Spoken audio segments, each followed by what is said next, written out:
विश्व पर्यावरण दिवस के मौके पर पूर्व मंत्री असीम गोयल ने पौधारोपण किया। इस दौरान उन्होंने आम जन से अपील करते हुए कहा कि पर्यावरण को बचाने के लिए प्रत्येक व्यक्ति को अपने जीवन में कम से कम एक पौधा अवश्य लगाना चाहिए।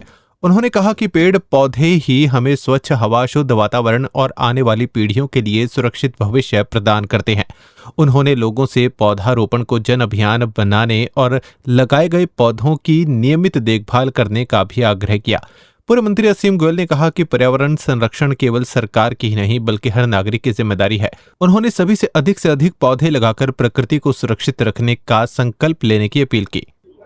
मैं आज सारे लोगों से अपील भी करूंगा कि देखिए, हम आज का जो पेड़ लगा रहे हैं वो आज के लिए हम अपने कल की भविष्य की सांसों को प्रिजर्व कर रहे हैं, सुरक्षित कर रहे हैं। और आज का जो पौधा लगा हुआ है, कल जब वो पेड़ बनता है, वृक्ष बनता है, तो हमारे देखिए जो आज पॉल्यूशन की वजह से, ग्लोबल वार्मिंग की वजह से आज हम सावन में खड़े हैं लेकिन बरसात नहीं हो रही, और आज ठंड के अंदर ठंड नहीं पड़ रही, गर्मी के अंदर बेतहाशा गर्मी पड़ रही है, बरसात नहीं हो रही है। यानी अपने आप में ग्लोबल वार्मिंग की तरफ हम जो बढ़ रहे हैं, बच्चों को क्या किस प्रकार का एनवायरनमेंट, किस प्रकार का पर्यावरण हम देके जा रहे हैं, ये हमें सोचना पड़ेगा। आज हमारा खान पान भी दूषित हो गया, रहन सहन भी दूषित हो गया। तो पेड़ जो है अकेला एक ऐसा इलाज है पौधा लगाने से, जिसको पेड़ बनाना और वृक्ष बनाना, ये सब चीज़ों का हल है। और इसीलिए मैं तो यही आज अपील करूंगा कि हमारी कल की सांसों को बचाने के लिए हमें आज से चिंता करनी पड़ेगी, आज से पेड़ लगाने पड़ेंगे। और मैं इसके लिए आपके चैनल के माध्यम से सभी से अपील भी करूंगा कि वो पौधे को जरूर लगाएं, उसको पेड़ और वृक्ष बनाने का काम करें।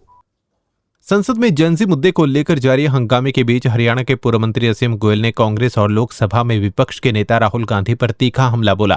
मीडिया से बातचीत में असीम गोयल ने आरोप लगाया कि कांग्रेस महत्वपूर्ण राष्ट्रीय मुद्दों पर सार्थक चर्चा करने की बजाय केवल हंगामा करने की राजनीति कर रही है। उन्होंने राहुल गांधी को एक फेल नेता बताते हुए कहा कि जनता कई बार कांग्रेस की राजनीति को नकार चुकी है, लेकिन पार्टी अब भी अपनी कार्यशैली बदलने को तैयार नहीं है। असीम गोयल ने कहा कि देश की जनता विकास और सकारात्मक राजनीति चाहती है, जबकि विपक्ष केवल भ्रम फैलाने और संसद की कार्रवाई बाधित करने का प्रयास कर रहा है। असीम गोयल ने राहुल गांधी को राहुल बाबा संबोधित करते हुए कहा कि राहुल हर चुनाव में फेल हुए हैं।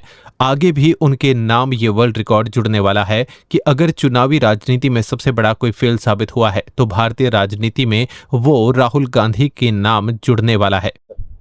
जब एक बड़ा कड़ा कानून लाने की बात की, प्रधानमंत्री जी ने खुले दिल से कहा कि देश का भविष्य हमारे बच्चे हैं और इनके भविष्य के साथ खिलवाड़ कोई नहीं कर सकता। फास्ट ट्रैक कोर्ट सुनाने की बात हुई, सजा का प्रावधान रखा, 10 करोड़ रुपए जो जुर्माना लगाने की बात हुई।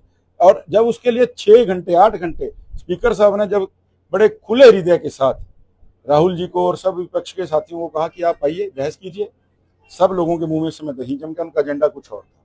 वो चाहते थे, वो एजेंडे को भटका रहे थे, गृह मंत्री जी माफी मांगे, प्रधानमंत्री जी का इस्तीफा हो। आप बच्चों के भविष्य को सुरक्षित करने की बजाय राहुल बाबा इस प्रोटेस्ट के माध्यम से अपने भविष्य को सुरक्षित करने में लगे हैं। लेकिन मैं राहुल बाबा आपको कहना चाहता हूं कि आप हर जीवन के इस चुनाव के हर एग्जाम में फेल हुए हैं और आगे भी ये वर्ल्ड रिकॉर्ड आपके नाम जुड़ने वाला है कि अगर कोई चुनावी राजनीति में सबसे बड़ा फेलियर कोई साबित हुआ है भारत के अंदर, तो वो आपके नाम